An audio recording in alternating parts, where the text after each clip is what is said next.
আসসালামু আলাইকুম। আপনাদেরকে লিয়াস ডায়েরিজ পক্ষ থেকে শুভেচ্ছা ও স্বাগতম। আজকে আপনাদের জন্য কালো বোনা নিয়ে এসেছি। চলুন সম্পূর্ণ ভিডিওটা শুরু করি। প্রথমে আমি এখানে পেঁয়াজ নিয়েছি, বেটে নিয়েছি।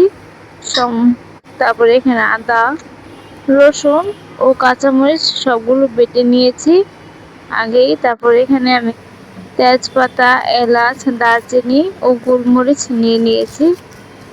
তারপর এখানে দেখুন, আমরা এখানে মাংসটা দেখতে পাচ্ছেন।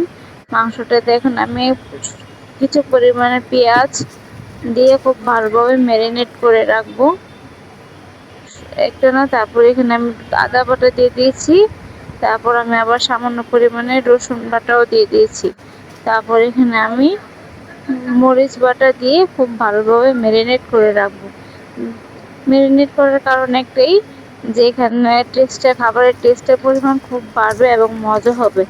এজন্য আমি ম্যারিনেশন করছি, খুব ভালোভাবে মেখে নেব। দেখতে পাচ্ছেন যেন মশলাগুলো সবগুলো মাংসের মধ্যে লেগে থাকে।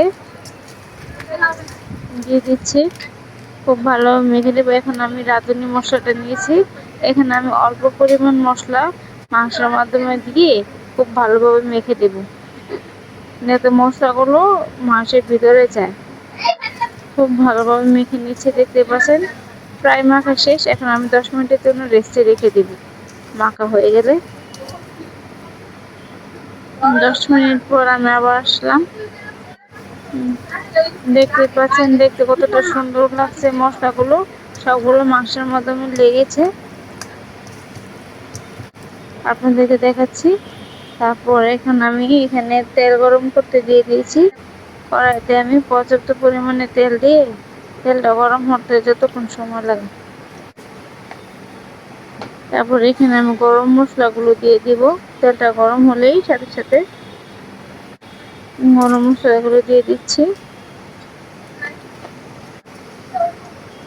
মশলাগুলো খুব দিয়ে নেড়ে চেড়ে একটু ঢেকে দেবো, যাতে সুন্দর একটা ফ্লেভার আসে রান্নার জন্য। রান্নাটা আসলে এখন আমি একটু মরিচ বাটা ও রসুন বাটাটা দিয়ে দিব তেলে। দিয়ে খুব ভালোভাবে নেড়ে চেড়ে দেবো, যাতে কাঁচা গন্ধটা দূর হয়।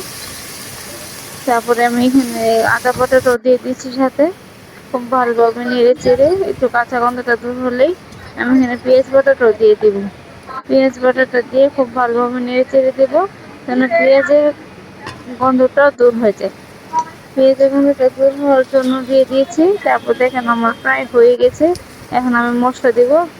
হলুদ, মরিচ, ধনে দিয়ে খুব ভালোভাবে নেড়ে চেড়ে দিয়েছি। সামান্য পরিমাণ লবণও দিয়েছি। তারপর মশলাটা দিয়ে খুব ভালোভাবে নেড়ে চেড়ে দিয়ে একটু পানি দিয়ে দিচ্ছি, যেন মশলাটা যেন পুড়ে না যায়। দিয়ে খুব ভালোভাবে নেড়ে চেড়ে দিচ্ছি। দেখুন তেলটা প্রায় ছেড়ে দিয়েছে, আমার মশলা কষানো প্রায় হয়ে গেছে। মশলা কষানো শেষ হলেই এখন আমি মাংসগুলো আলতোভাবে দিয়ে দেব। দিয়ে খুব ভালোভাবে নেড়ে চেড়ে মশলাগুলো যেন লেগে না থাকে, সবগুলো যেন মাংসের সাথে যায়, মাংসের সাথে মিশে যায়, সেই জন্য আমি খুব ভালোভাবে নেড়ে চেড়ে দিচ্ছি। এখানে মাংস আমি যত ভালো কষাবো, মাংসের টেস্ট ততই বাড়বে, ততই মজা লাগবে। এই জন্য আমি খুব ভালোভাবে কষিয়ে নেব। এখন আমি ঢেকে দিচ্ছি। কিছু পরিমাণে পানি বের হবে থেকে, মাংস থেকে। দেখুন পানি প্রায় বের হয়েছে। এখন আমি খুব ভালোভাবে নেড়ে দিচ্ছি। খুব ভালোভাবে নেড়ে দিয়ে আমি আবার ঢেকে দেব। এই পানিটা যতক্ষণ পর্যন্ত না শুকাবে ততক্ষণ পর্যন্ত আমি আর পানি দেব না। এই পানিটুকু দিয়ে মাংসটা খুব ভালোভাবে কষিয়ে নেব। দেখতে পাচ্ছেন, একটু ঢেকে দিচ্ছি আমি। আবার ঢাকনা খুলে নেড়ে চেড়ে দিচ্ছি।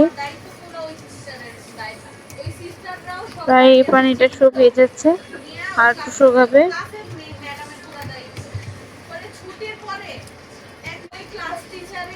দেখতে পাচ্ছেন, আমি আবার ঢেকে দিচ্ছি।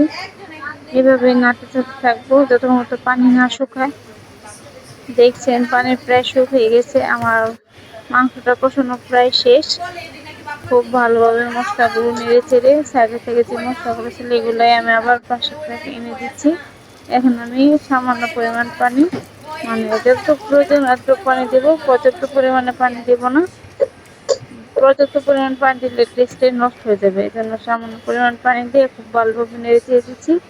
আবার একটু পানি লাগবে দিলাম, দিয়ে আমি নেড়ে চেড়ে ঢেকে দিচ্ছি। এটা যতক্ষণ পর্যন্ত পাক না আসবে তখন পর্যন্ত আমি খুলবো না।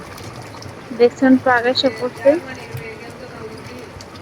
একটু নাড়াচাড়া দিয়ে দিচ্ছি, নাড়া দিয়ে আমি আবার ঢেকে দিচ্ছি। এই পানিটা থেকে এখন মাংসটা রান্না হবে সম্পূর্ণভাবে। দেখুন আমার প্রায় অর্ধেক রান্না শেষ। কত সুন্দর মাখো মাখো সুন্দর হয়েছে। কালো কালো ভাব আসতেছে, আস্তে আস্তে কালো কালো ভাবটা আসবে। খুব ভালোভাবে নেড়ে দিচ্ছি। এখন আমি এটাকে পেঁয়াজ বেরেস্তা দেবো, এই জন্য আমি পেঁয়াজ ভেজে নিচ্ছি। পেঁয়াজ বেরেস্তাটা দিলে মাংসের টেস্ট পরিমাণটা আরও বেড়ে যায়, এই জন্য আমি পেঁয়াজ বেরেস্তাটা করে মাংসের ওপর ছেড়ে দিচ্ছি। তেল সহ দিয়ে দিলাম। এটা এখন খুব ভালোভাবে নেড়ে দেবো, কিন্তু পেঁয়াজ বেরেস্তা সবগুলোর সাথে মিশে যায়। পেঁয়াজ তেল সাথে আমি শুকনো মরিচও দিয়েছিলাম, সেটা স্কিপ হয়ে গেছে। খুব ভালোভাবে নেড়ে চেড়ে দিচ্ছি। তারপর দেখুন দেখতে কতটা সুন্দর ও লোভনীয় লাগছে, মনে হচ্ছে এখনই খাই। Thanks for watching video.